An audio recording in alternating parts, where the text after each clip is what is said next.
ಎಲ್ರಿಗೂ ನಮಸ್ಕಾರ. ಇವತ್ತಿನ ಅಂತಾರಾಷ್ಟ್ರೀಯ ಮಹಿಳಾ ದಿನಾಚರಣೆಯ ಕಾರ್ಯಕ್ರಮದಲ್ಲಿ ವೇದಿಕೆಯ ಮೇಲೆ ಉಪಸ್ಥಿತರಿರುವಂತಹ ಶ್ರೀ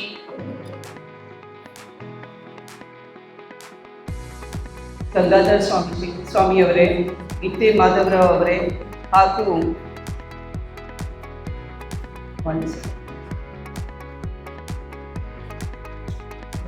ಮೇಡಮ್ ಹೆಸರು ಎಲ್ಲ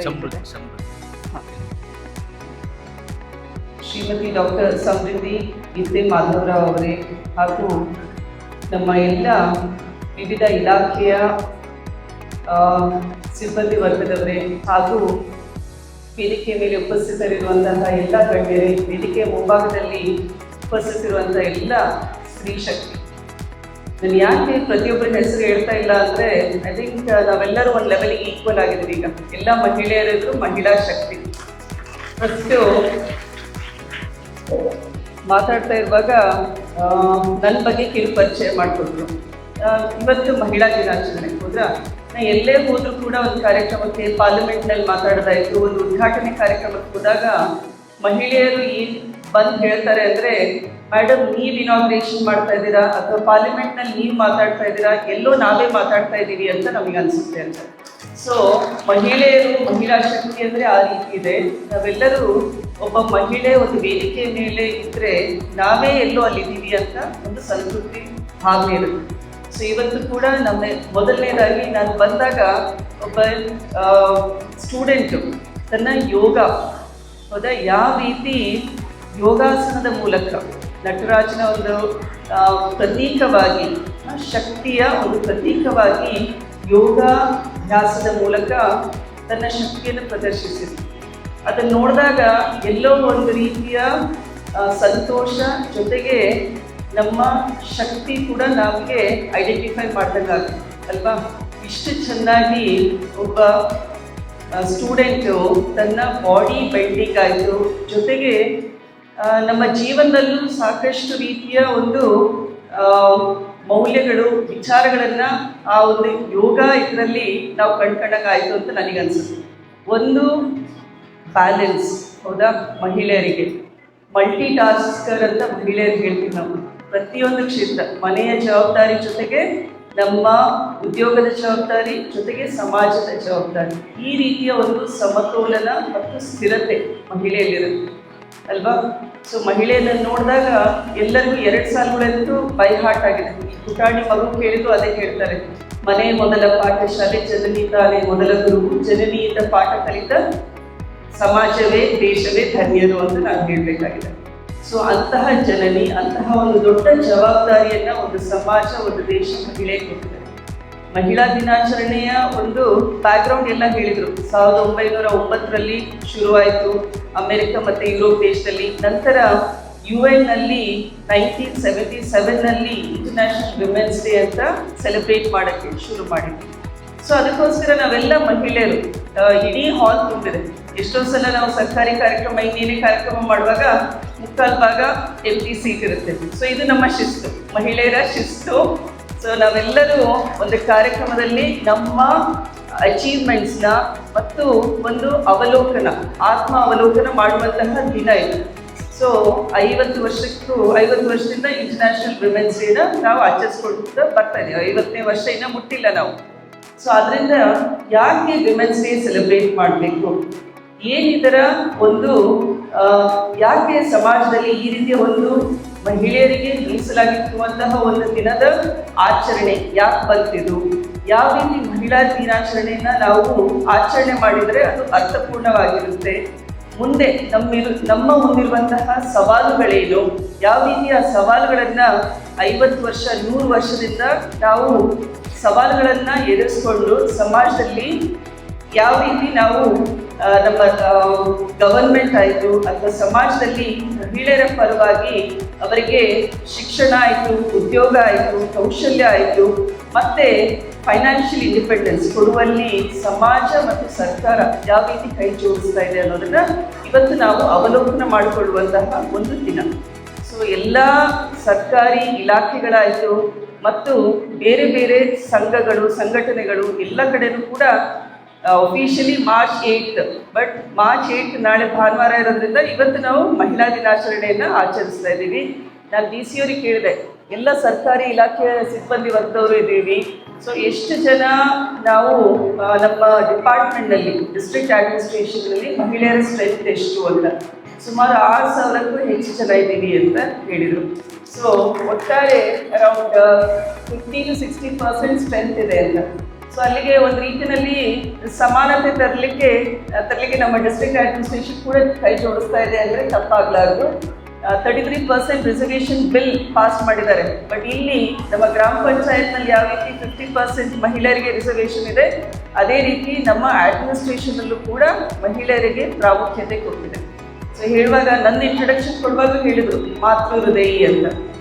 ಯಾರೇ ಗಂಡು ಮಕ್ಕಳನ್ನ ನಾವು ಅಡ್ರೆಸ್ ಮಾಡುವಾಗ ಕೂಡ ಅವರಲ್ಲಿ ಒಂದು ಸ್ವಲ್ಪ ತಾಳ್ಮೆ ಇತ್ತು ಅಥವಾ ಆ ಭಾವನೆ ಇದ್ದ ತಕ್ಷಣ ನಾವು ಮಾತೃ ಹೃದಯಿ ಅಂತ ಹೇಳ್ತೀವಿ. ಸೊ ಹೆಣ್ಣು ಮಕ್ಕಳಿಗೆ, ಮಹಿಳೆಯರಿಗೆ ವಿಶೇಷವಾದ ಗುಣಗಳನ್ನು ನಮ್ಮ ಸಮಾಜ ಕೂಡ ಅವ್ರನ್ನ ಗೌರವಿಸ್ತಾ ಇದೆ. ಅದನ್ನು ನಾವು we should take it in a positive ಅಂತ ನನ್ನ ಅನಿಸಿಕೆ.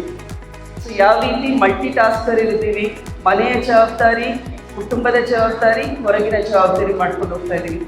ಈಗಿನ ಟೈಮ್ನಲ್ಲಿ ನಮಗಿರುವಂತಹ ಚಾಲೆಂಜಸ್ ಏನು ಅನ್ನೋದನ್ನು ನಾವು ಅರ್ಥ ಮಾಡ್ಕೋಬೇಕಾಗಿದೆ. ಮೊದಲು ಒಬ್ಬ ಮನೆಯಲ್ಲಿ, ಇಲ್ಲಿ ಪುಟಾಣಿ ಮಕ್ಕಳಿದ್ದಾರೆ, ಆ ಮನೆಯಲ್ಲಿ ನಮಗೆ ತಾಯಿಯಾದವರಿಗೆ ಗಂಡು ಮಕ್ಕಳು ಹೆಣ್ಮಕ್ಳು ಇರ್ತಾರೆ. ಸೊ ಆ್ಯಸ್ ಅ ಮದರ್ ನಾವು ನಮ್ಮ ಮಕ್ಕಳನ್ನ ಯಾವ ರೀತಿ ಬೆಳೆಸ್ತೀವಿ ಅದು ಮುಖ್ಯ ಆಗುತ್ತೆ. ಸಮಾಜದ ಒಂದು ದಾಯರೆಗಳಿರ್ತವೆ, ಅದನ್ನು ಮಕ್ಕಳಿಗೆ ತಿಳಿ ಹೇಳಿ ಆ ಮಕ್ಕಳಿಗೆ ಸರಿಯಾದ ಮೌಲ್ಯಗಳನ್ನು ಬಿತ್ತುವುದು ನಮ್ಮ ಜವಾಬ್ದಾರಿ ಆಗುತ್ತೆ. ಅದ್ರ ಜೊತೆಗೆ ಸಮಾನ ಅವಕಾಶಗಳನ್ನು ಕೊಡಬೇಕಾಗುತ್ತೆ. ಇದ್ರ ಜೊತೆಗೆ ಎಲ್ಲ ಗೃಹಿಣಿಯು ಕೂಡ ನೆಕ್ಸ್ಟು ನಮ್ಮ ಡಾಕ್ಟರ್ ಮಹಿಳೆಯರ ಆರೋಗ್ಯಕ್ಕೆ ಸಂಬಂಧಪಟ್ಟ ಹಾಗೆ ಮಾಹಿತಿ ಕೊಡ್ತಾರೆ. ಇವತ್ತು ನಮ್ಮ ಸರ್ಕಾರದಲ್ಲೂ ಕೂಡ HPV ವ್ಯಾಕ್ಸಿನೇಷನ್ನ ಹೆಣ್ಣು ಮಕ್ಕಳಿಗೆ 9ರಿಂದ 14 ವರ್ಷದ ಹೆಣ್ಣು ಮಕ್ಕಳಿಗೆ ಫ್ರೀಯಾಗಿ ಸರ್ಕಾರ ಕೊಡಬೇಕು ಅಂತ ತೀರ್ಮಾನ ಮಾಡಿದೆ. ಸೊ ಎಲ್ಲ ತಾಯಂದಿರು ದಯವಿಟ್ಟು ಮರಿದೆ, ನೀವು ಸರ್ಕಾರಿ ಆಸ್ಪತ್ರೆಗಳು ಕೂಡ ಈ ಸೌಲಭ್ಯ ಇದೆ. 9 to 14 years ಹೆಣ್ಣು ಮಕ್ಕಳಿಗೆ HPV ವ್ಯಾಕ್ಸಿನೇಷನ್ ನಾವು ಕೊಡೋದ್ರಿಂದ ಅವರಿಗೆ ಸರ್ವೈಕಲ್ ಕ್ಯಾನ್ಸರ್, ಗರ್ಭಕೋಶದ ಕ್ಯಾನ್ಸರ್ನ ತಡೆಗಟ್ಬೋದು. ಅದನ್ನು ನಿಮ್ಮ ಮಕ್ಕಳಿಗೆ ಸಿಂಗಲ್ ಡೋಸ್ ವ್ಯಾಕ್ಸಿನೇಷನ್ ಕೊಡ್ತಾ ಇದೆ ಸರ್ಕಾರ. ಅದನ್ನು ದಯವಿಟ್ಟು ನಿಮ್ಮ ಮಕ್ಕಳಿಗೆ ನೀವು ಕೊಡಿ, ಅದನ್ನು ನೆಗ್ಲೆಕ್ಟ್ ಮಾಡಬೇಡ್ರಿ. ಯಾಕಂದರೆ 80% of the cases HPV virus ಇಂದಲೇ ಆಗ್ತಾ ಇರೋದು. ಅದರಿಂದ ಅದು ಒಂದು ಕಂಪ್ಲೀಟ್ ಪ್ರೊಟೆಕ್ಷನ್ ಆಗುತ್ತೆ ಆ ಮಗುವಿಗೆ. ಸೊ ಅದನ್ನು ಜವಾಬ್ದಾರಿಯಿಂದ HPV ವ್ಯಾಕ್ಸಿನೇಷನ್ ಮಕ್ಕಳಿಗೆ ಮಾಡಿಸೋಣಂತೆ. ಇದ್ರ ಜೊತೆಗೆ ಎಲ್ಲ ಮಹಿಳೆಯರು, ಇಲ್ಲಿ ವರ್ಕಿಂಗ್ ವಿಮೆನ್ ಸಾಕಷ್ಟು ಜನ ಇದ್ದೀರಾ, SHG ಮಹಿಳೆಯರಿದ್ದೀರಲ್ಲ, ಎಷ್ಟು ಜನ SHG ಮಹಿಳೆಯರಿದ್ದೀರಾ?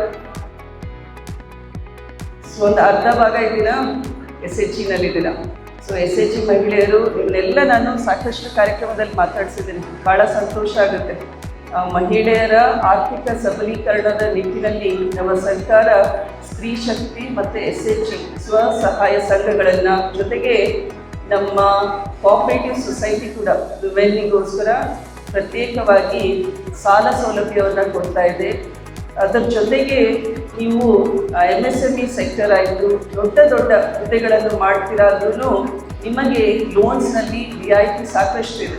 ಸೊ ಅದನ್ನು ನೀವೆಲ್ಲರೂ ಮಹಿಳೆಯರು ಅರ್ಥ ಮಾಡಿಕೊಂಡು ಒಂದು ಸಾಮೂಹಿಕವಾಗಿ ಒಂದು ದೊಡ್ಡ ಗುಂಪಿನಲ್ಲಿ ನೀವು ಮುಂದೆ ಬಂದರೆ, ನಾವು ಡಿಪಾರ್ಟ್ಮೆಂಟ್ನಲ್ಲೂ ಕೂಡ ನಬಾರ್ಡಿಂದ ಕೂಡ ಈ ಬಾರಿ ಇಂಟರ್ನ್ಯಾಷನಲ್ ವಿಮೆನ್ಸ್ ಡೇದು ಥೀಮ್ ಏನಿದೆ ಅಂದರೆ ಗಿವ್ ಟು ಗೇನ್ ಅಂತ ಇದೆ. ಸೊ ನಾವು ನಿಮಗೆ ಆ ಒಂದು ಸೌಲಭ್ಯಗಳನ್ನು, ಸಂರಕ್ಷಣೆಯನ್ನು ನಿಮಗೆ ಕೊಟ್ಟರೆ ಅದು ಗೊತ್ತಿದೆ ಅಲ್ಲ, ಬೆಳೆಯುವ ಸಿರಿ ಮೊಳಕೆಯಲ್ಲಿ. ಇಂಗ್ಲೀಷ್ನಲ್ಲಿ ಏನಿದೆ, ಮಕ್ಕಳಿಗೆ ಗೊತ್ತಿದೆಲ್ಲ, what you sow shall you reap ಅಂತ ಹೇಳ್ತಾರೆ. ನಾವೇನು ಬಿತ್ತನೆ ಮಾಡ್ತೀವಿ ಅದು ಒಂದು ದೊಡ್ಡ ಹೆಮ್ಮರವಾಗಿ ಬೆಳೆಯುತ್ತೆ. ಸೊ ನಮ್ಮಲ್ಲಿರುವಂತಹ ಮೌಲ್ಯಗಳು, ಗುಣಗಳು ಕೂಡ ನಾವು ನಮ್ಮ ಮಕ್ಕಳಿಗೆ ಸಣ್ಣವರಿದ್ದಾಗ ಅದನ್ನು ಬಿತ್ತನೆ ಮಾಡಿದರೆ ಅವರು ಕೂಡ ಸಮಾಜಮುಖಿಯಾಗಿ ದೊಡ್ಡ ಹೆಮ್ಮರವಾಗಿ ನಮ್ಮ ಇಡೀ ದೇಶದ ರಕ್ಷಣೆ ಮಾಡುವಂತಹ ದೊಡ್ಡ ವ್ಯಕ್ತಿಗಳಾಗ್ತಾರೆ. ಸೊ ಆದ್ದರಿಂದ ಗಿವ್ ಟು ಗೇನ್. ಸೊ ಮಹಿಳೆಯರು ಕೂಡ ಅವರನ್ನು ಆರ್ಥಿಕವಾಗಿ, ಸಾಮಾಜಿಕವಾಗಿ ಸಬಲರನ್ನಾಗಿ ಮಾಡಬೇಕಾಗಿದೆ. ಅದು ಕೆಲಸ ಮನೆಯಿಂದ, ನಮ್ಮಿಂದ ಶುರುವಾಗಬೇಕು. ಸರ್ಕಾರಗಳು ಮಾಡ್ತವೆ, ಸಂಸ್ಥೆಗಳು ಮಾಡ್ತವೆ. ಇದ್ರ ಜೊತೆಗೆ ಮೊದಲು ಮಹಿಳೆ ತಾನು ತಿಳ್ಕೋಬೇಕು, ತನ್ನ ಶಕ್ತಿ ಏನು ಅಂತ ಅರ್ಥ ಮಾಡಿಕೊಂಡು ಅವಳು ಕೂಡ ಸಮಾಜದಲ್ಲಿ ಒಂದು ಜವಾಬ್ದಾರಿಯುತ ಪ್ರಜೆಯಾಗಿ ತನ್ನನ್ನು ತಾನ ಮುಂದುವರಿಸಬೇಕು. ಇದ್ರ ಜೊತೆಗೆ ಇನ್ನೊಂದು, ಮಹಿಳೆಯರು ಒಬ್ಬರಿಗೊಬ್ಬರು ಅವರು ಕೂಡ ಮೇಲೆತ್ತುವಂತಹ ಕೆಲಸ ಮಾಡಬೇಕು. ಈಗ ನೀವು ಯಾವುದೇ ಒಂದು ಉನ್ನತ ಸ್ಥಾನದಲ್ಲಿದ್ದರೆ ನೀವು ಕೆಳಗಿನ ಲೆವೆಲ್ಸ್ನಲ್ಲಿರುವಂತಹ ಎಂಪ್ಲಾಯೀಸನ್ನ, ಅವರಲ್ಲಿರುವಂತಹ ಕ್ಯಾಲಿಬರ್ನ ಅರ್ಥ ಮಾಡಿಕೊಂಡು ಅವ್ರಿಗೂ ಕೂಡ ಆ ರೆಸ್ಪಾನ್ಸಿಬಲ್ ಪೊಸಿಷನ್ಸ್ನ ಕೊಟ್ಟಾಗ ಮಾತ್ರ ಅವಳು ಕೂಡ ಆ ಎಕ್ಸ್ಪೋಜರ್ ಸಿಗುತ್ತೆ, ಅವಳು ಕೂಡ ಬೆಳೀಲಿಕ್ಕೆ ಸಹಾಯ ಆಗುತ್ತೆ. ಮತ್ತು ಇವತ್ತಿನ ದಿನ ನಮ್ಮ NRLM-ಇಂದ 3 ಅವಾರ್ಡ್ಸ್ ಪ್ರೈಸಸ್ ಕೂಡ ಕೊಡ್ತಾ ಇದ್ದಾರೆ. ಅವ್ರು ಮಾಡಿರುವಂತಹ ಆರ್ಥಿಕ ಸಬಲರಾಗಿ ಅವರು ಸಮಾಜಕ್ಕೆ ಮಾದರಿಯಾಗಿದ್ದಾರೆ. ಸೊ ಅವರಿಗೆ ಜೊತೆಗೆ ನಮ್ಮ SHG ಮಹಿಳೆಯರಿಗೂ ಕೂಡ ಅವ್ರು ಮಾಡಿರುವಂತಹ ಕೆಲಸಗಳಿಗೆ ಇವತ್ತು ಅವಾರ್ಡ್ ಕೊಡ್ತಾ ಇದ್ದೀವಿ. ಸೊ ಇದು ಸಾಂಕೇತಿಕವಾಗಿ 3 ಜನಕ್ಕೆ 6 ಜನಕ್ಕೆ ಕೊಡ್ತಾ ಇರ್ಬೋದು, ಆದರೆ ನೀವೆಲ್ಲರೂ ಕೂಡ ನನ್ನ ಪ್ರಕಾರ ವಿನ್ನರ್ಸ್ ಅಂತ ನನ್ನ ಅನಿಸಿಕೆ. ಯಾಕಂದರೆ ಅವ್ರು ಗೆದ್ದಿದ್ದಾರೆ ಅಂದರೆ ನಾನು ಗೆದ್ದಿದ್ದೀನಿ ಅಂತಲೇ ನಾವು ಅನ್ಕೋಬೇಕಾಗಿದೆ. ಮಹಿಳೆ ಎಲ್ಲ ಕ್ಷೇತ್ರದಲ್ಲಿ ಸಾಧನೆ ಮಾಡಿದ್ದಾರೆ. ನಾವು 100 ವರ್ಷ 150 ವರ್ಷದಿಂದ ನೋಡ್ತಾ ಇದ್ದೀವಿ. ಗ್ರಾಸ್ ರೂಟಿಂದ ಹಿಡಿದು ಒಂದು ಅಂತರಿಕ್ಷಕ್ಕೂ ಕೂಡ ಹೋಗ್ತಾ ಇದ್ದಾಳೆ ಮಹಿಳೆ. ಪ್ರತಿಯೊಂದು ಕ್ಷೇತ್ರದಲ್ಲೂ ಕೂಡ ಮಹಿಳೆಯರಿದ್ದಾರೆ. ಆದರೆ ಎಲ್ಲೋ ನೋಡಿದರೆ ಅದು ಸಮಾನವಾಗಿ ಆಗ್ತಾ ಇಲ್ಲ. ನಮ್ಮ ದಾವಣಗೆರೆ ಕ್ಷೇತ್ರದಲ್ಲೇ ಸುಮಾರು ಕಡೆ ನೋಡ್ತಾ ಇದ್ದೀವಿ ಡ್ರಾಪ್ ಔಟ್ಸ್, ಗರ್ಲ್ಸ್ ಸ್ಟೂಡೆಂಟ್ಸು ಈಗ 10th PUC ಎಕ್ಸಾಮ್ ಬರೀತಾ ಇದ್ದಾರೆ.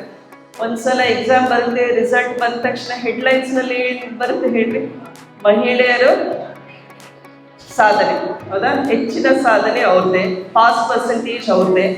ಅದಾದ ನಂತರ ಗ್ಯಾಪ್ ಎಲ್ಲಾಗುತ್ತೆ ಅಂತ ನಾವು ಯೋಚನೆ ಮಾಡಬೇಕು. ಯಾರು ವೆಲ್ ಎಜುಕೇಟೆಡ್, ಒಳ್ಳೆ ಎಜುಕೇಷನ್ ಕೊಡ್ತಾ ಇದ್ದೀವಿ, ನಂತರ ಏನಾಗ್ತಾ ಇದೆ ಅಂದರೆ ಅವ್ರ ಹೈಯರ್ ಎಜುಕೇಷನಿಗೆ ಪೂರಕವಾದ ವಾತಾವರಣ ನಮಗೆ ಎಲ್ಲೋ ಸರ್ಕಾರದಿಂದ, ಸಮಾಜದಿಂದ ಮಹಿಳೆಯರಿಗೆ ಕೊಡ್ಲಿಕ್ಕೆ ಆಗ್ತಾ ಇಲ್ಲ. So once they complete their education, ಉದ್ಯಮಶೀಲರಾಗಿ ಎಷ್ಟು ಜನ ಹೊರ ಹೋಗ್ತಾ ಇದ್ದಾರೆ, ಯಾಕೆ ಆಗ್ತಾ ಇಲ್ಲ? ನನ್ನ ಕುಟುಂಬ ನಾನು ನೋಡ್ಕೊಳೋಣ, ನಮ್ಮ ಫ್ಯಾಮಿಲಿ, ಇಮಿಡಿಯೇಟ್ ಫ್ಯಾಮಿಲಿ, ಎಕ್ಸ್ಟೆಂಡೆಡ್ ಫ್ಯಾಮಿಲಿನಲ್ಲಿ ಯಾರಾದರೂ ಮಹಿಳೆಯರಿಗೆ ಆ ಒಂದು ಪೊಟೆನ್ಷಿಯಲ್ ಇದೆ ಅಂದರೆ ಅವ್ರನ್ನ ಎಂಕರೇಜ್ ಮಾಡೋದು ನಮ್ಮ ಜವಾಬ್ದಾರಿ ಆಗುತ್ತೆ. ಸೊ ದಯವಿಟ್ಟು ನಾವು ದೊಡ್ಡ ದೊಡ್ಡ ಕಾರ್ಯಕ್ರಮಗಳನ್ನು ಹಾಕ್ಕೊಂಡು ಅದು ಮಾಡ್ತೀನಿ ಇದು ಮಾಡ್ತೀನಿ ಅನ್ನೋದಕ್ಕಿಂತ ಬೆರಳೆಣಿಕೆಯಷ್ಟು ಹೆಣ್ಮಕ್ಳನ್ನ ಮುಂದೆ ತರೋದ್ರಲ್ಲಿ ಪ್ರತಿಯೊಬ್ಬರು ಜವಾಬ್ದಾರಿ ತಗೊಂಡ್ರೆ ಹನಿ ಹನಿ ಗೂಡಿದರೆ ಹಳ್ಳ ಆಗುತ್ತೆ, ಹೌದಾ? ಸೊ ಈ ರೀತಿ ಇಲ್ಲಿರುವಂತಹ ಪ್ರತಿಯೊಬ್ಬ ಮಹಿಳೆಯು ಕೂಡ ತನ್ನ ಕುಟುಂಬದ ಜೊತೆಗೆ ಸಮಾಜದಲ್ಲಿ ಯಾವ ರೀತಿಯ ಒಂದು ಪರಿವರ್ತನೆ, ಮಹಿಳೆಯರಿಗೆ ಗೌರವ ಕೊಡುವ ನಿಟ್ಟಿನಲ್ಲಿ ನಾವು ಯಾವ ರೀತಿ ಕೆಲಸ ಮಾಡ್ತೀವಿ, ನಮ್ಮ ಗಂಡು ಮಕ್ಕಳಿಗಾಯಿತು ಆ ಒಂದು ಎಜುಕೇಷನ್ ಕೊಡಬೇಕು, ಮಹಿಳೆಯರನ್ನ ಗೌರವಿಸಬೇಕು ಅಂತ. ಸೊ ಈ ರೀತಿಯ ಮೌಲ್ಯಗಳು, ಆಪರ್ಚುನಿಟೀಸ್ನ ಜೊತೆಗೆ ಒಂದು ಡಿಸ್ಕಷನ್ನಲ್ಲಿ ಬದಲಾವಣೆ ತಂದಾಗ ಮಾತ್ರ ಒಂದು ರೆವಲ್ಯೂಷನ್ ಆಗಲಿಕ್ಕೆ, ಕ್ರಾಂತಿ ಆಗಲಿಕ್ಕೆ ಸಾಧ್ಯ. ಆ ರೀತಿ ನೀವೆಲ್ಲರೂ ಮಾಡ್ತೀರಾ ಅಂತ ನನಗೂ ಕೂಡ ಭರವಸೆ ಇದೆ. ಯಾಕಂದರೆ ಎಲ್ಲರೂ ತಲೆ ಹಾಕ್ತಾ ಇದ್ದೀವಿ. ಯಾಕಂದರೆ ನಾನು ಹೇಳ್ತಾ ಇರೋದು ಏನು ಹೊಸದಿಲ್ಲ, ಎಲ್ಲರ ಮನಸ್ಸಿನಲ್ಲೂ ಇದೆ. ಅದನ್ನು ನಾವು ಕಾರ್ಯರೂಪಕ್ಕೆ ತರಬೇಕು, ಅದರ ಕೊರತೆ ಇದೆ. ಇದ್ರ ಜೊತೆಗೆ ನನಗೆ ಒಂದೆರಡು ಇನ್ಸಿಡೆಂಟ್ಸ್ ಹೇಳಿ ನನ್ನ ಮಾತು ಮುಗಿಸ್ತೀನಿ. ನನ್ನ ಹತ್ರ ಒಬ್ಬ ಮಹಿಳೆ, ಅವರಿಗೆ ಸುಮಾರು 60 ವರ್ಷ ಆಗಿತ್ತು. ಗಂಡನ್ನ ಕರ್ಕೊಂಡು ನಮ್ಮ ಆಫೀಸಿಗೆ ಬಂದಿದ್ರು. ಅಮ್ಮ ನನಗೆ ಡಯಾಲಿಸಿಸ್ ಮಾಡಿಸ್ಬೇಕು ಅಂತ. ಅವರಿಗೆ 60 ವರ್ಷ ವಯಸ್ಸಾಗಿದೆ. ಗಂಡ ಏನು ಮಾತಾಡ್ತಾ ಇಲ್ಲ, ಮಹಿಳೆ ಒಬ್ಬರೇ ಮಾತಾಡ್ತಾರೆ, ಡಯಾಲಿಸಿಸ್ ಅವಶ್ಯಕತೆ ಇದೆ ಅಂತ. ನನಗೆ ಗಂಡನಿಗೆ ಬೇಕಾ ಅಥವಾ ತಾಯಿಗೆ ಬೇಕಾ ಅನ್ನೋದು ಗೊತ್ತಾಗಲಿಲ್ಲ. ಸೊ ಅದಕ್ಕೆ ಯಾರಿಗಮ್ಮ ಡಯಾಲಿಸಿಸ್ಸು, ಯಾವ ಊಟವ್ರು ನೀವು, BPL ಕಾರ್ಡ್ ಇದೆ ನನಗೆ ಅಂತ ಎಲ್ಲ ವಿಚಾರಿಸಿದೆ. ಅವಾಗ ತಾಯಿ ಇದ್ದವರು ನನಗೆ ಡಯಾಲಿಸಿಸ್ ಆಗಬೇಕಾಗಿದೆ. ಅವರು ಪೇಷಂಟು, ಬಟ್ ಸುಸ್ತಿರೋದು ಯಜಮಾನ ಮುಖದಲ್ಲಿ. ಆ ತಾಯಿ ಮುಖದಲ್ಲಿ ಒಂದು ಸ್ವಲ್ಪನೂ ಸುಸ್ತಿಲ್ಲ, ಆತಂಕ ಇಲ್ಲ, ಶಾಂತವಾಗಿದ್ದಾಳೆ. ಅಮ್ಮ ನನಗೆ ಡಯಾಲಿಸಿಸ್ ಬೇಕು ಅಂತ. ಅದಕ್ಕೆ ನಿಮ್ಮ ಜೀವನ ಯಾವ ರೀತಿ ನಡೆಸ್ತೀರಾ ನೀವು, ದುಡ್ಡು ಆದಾಯ ಏನು ಅಂತ ಕೇಳಿದೆ. ಸೊ ಅವಾಗ ಆ ತಾಯಿದವ್ರು ಏನು ಹೇಳಿದರು ಅಂದರೆ, ಅಮ್ಮ ನಾನು ಇಲ್ಲೇ ಶಿವಮೊಗ್ಗದಲ್ಲಿ ಒಂದು ಸಣ್ಣ ಕ್ಯಾಂಟೀನ್ ಇಟ್ಕೊಂಡಿದ್ದೀವಿ, ಚಹಾ ಕಾಫಿ ಮಾಡಿ ಮಂಡಕ್ಕಿ ತಿಂಡಿ ಕೊಡ್ತಾ ಇದ್ದೀವಿ ಅಂತ ಹೇಳಿದರು. ಸೊ ಈ ರೀತಿ ಪ್ರತಿದಿನ ದುಡಿದು ಕೈಗೆ ಎಷ್ಟು ಬರುತ್ತೋ ಅದರಲ್ಲೇ ಉಳಿಸ್ಕೊಂಡು ನಾವು ಜೀವನ ನಡೆಸಬೇಕು. ಜೊತೆಗೆ ನಮ್ಮ ಮನೆಯವರ ತಮ್ಮನ ಮಗ ಹುಟ್ಟಿದ್ದಾನೆ, ಅವನು ಕೂಡ ಮಾನಸಿಕವಾಗಿ ಅಷ್ಟು ಬೆಳವಣಿಗೆ ಇಲ್ಲ, ಬುದ್ಧಿಮಾಂದ್ಯ ಮಗು. ಸೊ ಅವನನ್ನು ನೋಡಿಕೊಂಡು ನಮ್ಮ ಜೀವನ ನಡೆಸ್ತಾ ಇದ್ದೀವಿ ಅಂತ ತಾಯಿ ಹೇಳಿದರು. ಸೊ ಅದಕ್ಕೆ ಈಗ ಸದ್ಯಕ್ಕೆ ಯಾವ ರೀತಿ ಡಯಾಲಿಸಿಸ್ ಮಾಡಿಸ್ಕೊತಾ ಇದ್ದೀರಾ ಅಂದರೆ, ದಿನ ಬೆಳಿಗ್ಗೆ ಶಿವಮೊಗ್ಗದಿಂದ ದಾವಣಗೆರೆಗೆ ಬಂದು ವಾರದಲ್ಲಿ 2 ಸಲ ಬಂದು ಡಯಾಲಿಸಿಸ್ ಮಾಡಿಸ್ಕೊಂಡು ಹೋಗ್ತಾ ಇದ್ದೀವಿ ಅಂತ ಅವ್ರು ಹೇಳಿದ್ರು. ಸೊ ಅದಾದ ನಂತರ ಆಯಿತು ಮಾಡಿಸೋಣಂತೆ ಡಯಾಲಿಸಿಸ್ ಅಂತ ಹೇಳಿದ್ವಿ. ಆಮೇಲೆ ಸಡನ್ನಾಗಿ ಅವ್ರ ಯಜಮಾನ್ರು ಅಳಕ್ಕೆ ಶುರು ಮಾಡಿದ್ರು. ನಾನು ಯಾಕೆ ಅಂತ ಕೇಳಿದಾಗ ಅವಾಗ ಅಮ್ಮ ಎಷ್ಟೋ ಸಲ ನಮಗೆ ಒಂದೊಂದು ದಿನ ನಾನು ಆರಾಮಿಲ್ಲ ಅಥವಾ 2 ದಿನ ಬಂದರೆ ನನಗೆ ಅವತ್ತು ದುಡಿಮೆ ಏನೂ ಇರೋದಿಲ್ಲ, ಇಡೀ ದಿನ ಹೋಗುತ್ತೆ. ಸೊ ಆ ರೀತಿ ನಾವು ಓಡಾಡುವಾಗ ನಮಗೆ ಅವತ್ತಿನ ದಿನ ಮಾರನೇ ದಿನ ಜೀವನ ಹೆಂಗೆ ನಡೆಸಬೇಕು ಅನ್ನೋದು ಒಂದು ಪ್ರಶ್ನೆ ಆಗುತ್ತೆ.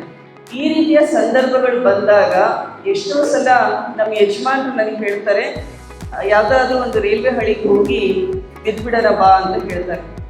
ಸೊ ಅಂಥ ಸಮಯದಲ್ಲಿ ಧೈರ್ಯ ತುಂಬೋರು ಯಾರು ಅಂದರೆ ನಾನೇ ಅಮ್ಮ. ಅವ್ರಿಗೆ ಹೇಳ್ತೀನಿ, ನಾನು ಇರೋ ತನಕ ಇದ್ದು ನಿಮ್ಗೆ ಯಾವುದೇ ರೈಲ್ವೆ ಹಳಿಗೆ ಬೀಳಕ್ಕೆ ಕರ್ಕೊಂಡು ಹೋಗಲ್ಲ, ಇರೋ ತನಕ ಹೋರಾಡ್ತೀನಿ ಅಂತ ಧೈರ್ಯ ತುಂಬಿಸ್ತಾಳೆ. ಸೊ ಅದು ಹೆಣ್ಣಿನ ಶಕ್ತಿ. ಯಾವುದೇ ಒಂದು ಸಂದರ್ಭ ಇದ್ರೂ ಕೂಡ ಅದರಲ್ಲಿ ಒಂದು ಆಶಾಭಾವನೆಯಿಂದ ಇರುವಂತಹ ಧೈರ್ಯ ಕೇವಲ ಒಬ್ಬ ಹೆಣ್ಣಿಗೆ ಮಾತ್ರ ಇದೆ. ಸೊ ಆ ಒಂದು ಧೈರ್ಯವನ್ನ ನಾವೆಲ್ಲರೂ ನಮ್ಮ ಜೀವನದಲ್ಲಿ ಇಟ್ಕೊಂಡು ಬದುಕಬೇಕಾಗಿದೆ. ಏನೇ ಸಮಸ್ಯೆ ಬಂದರೂ ಕೂಡ ಮುಂದೆ ಒಳ್ಳೆಯದಿದೆ, ಒಳ್ಳೆಯದಾಗುತ್ತೆ ಅಂತ ಆಶಾಭಾವನೆಯಿಂದ ನಾವೆಲ್ಲರೂ ಇರಬೇಕು. ನಮ್ಮ ಮಕ್ಕಳಿಗೂ ಕೂಡ ಅದೇ ಒಂದು ಮೈಂಡ್ ಸೆಟ್ಟಿಂದ ಬೆಳೆಸಬೇಕು. ಜೀವನದಲ್ಲಿ ಸಾಕಷ್ಟು ಸಮಸ್ಯೆಗಳಿರ್ತವೆ, ಬಟ್ ಸೊಲ್ಯೂಷನ್ ಅನ್ನೋದೇನು, ಪಾಸಿಟಿವ್ ಔಟ್ಲುಕ್ ಇರೋದೇ ಒಂದು ಸೊಲ್ಯೂಷನ್ನು. ಸೊ ಆ ರೀತಿ ಇಲ್ಲಿರುವ ಮಹಿಳೆಯರಲ್ಲಿ ನಾನು ಹೇಳೋದದೇ, ನಿಮ್ಮೆಲ್ಲರಲ್ಲಿ ಒಂದು ದೊಡ್ಡ ಶಕ್ತಿ ಇದೆ. ಆ ಶಕ್ತಿಯನ್ನು ನೀವು ಐಡೆಂಟಿಫೈ ಮಾಡಿಕೊಂಡು ನಿಮ್ಮ ಜೊತೆಗೆ ನಿಮ್ಮ ಕುಟುಂಬದ ಜವಾಬ್ದಾರಿ ಮತ್ತು ಸಮಾಜದ ಜವಾಬ್ದಾರಿಯನ್ನು ಧೈರ್ಯವಾಗಿ ಮುನ್ನಡೆಸ್ಕೊಂಡು ಹೋಗಿ ನೀವೆಲ್ಲರ ಧ್ವನಿಯಾಗಿ ಪಾರ್ಲಿಮೆಂಟ್ನಲ್ಲಿ, ಜೊತೆಗೆ ನೀವೆಲ್ಲರ ಸಮಸ್ಯೆಗೆ ಒಂದು ಸೊಲ್ಯೂಷನ್ ಆಗಿ ದಾವಣಗೆರೆ ಕ್ಷೇತ್ರದಲ್ಲಿ ನಾನು ಕೆಲಸ ಮಾಡ್ತೀನಿ ಅಂತ ಹೇಳಿ ನಿಮಗೆಲ್ಲರಿಗೂ ನಿಮ್ಮ ಮುಂದಿನ ಜೀವನಕ್ಕೆ ಒಳ್ಳೆಯದಾಗಲಿ ಅಂತ ಹೇಳಿ ಮತ್ತೊಮ್ಮೆ ಎಲ್ರಿಗೂ ಮಹಿಳಾ ದಿನಾಚರಣೆಯ ಶುಭಾಶಯಗಳು ಹೇಳಿ ನಾನು ಮಾತು ಮುಗಿಸ್ತೀನಿ.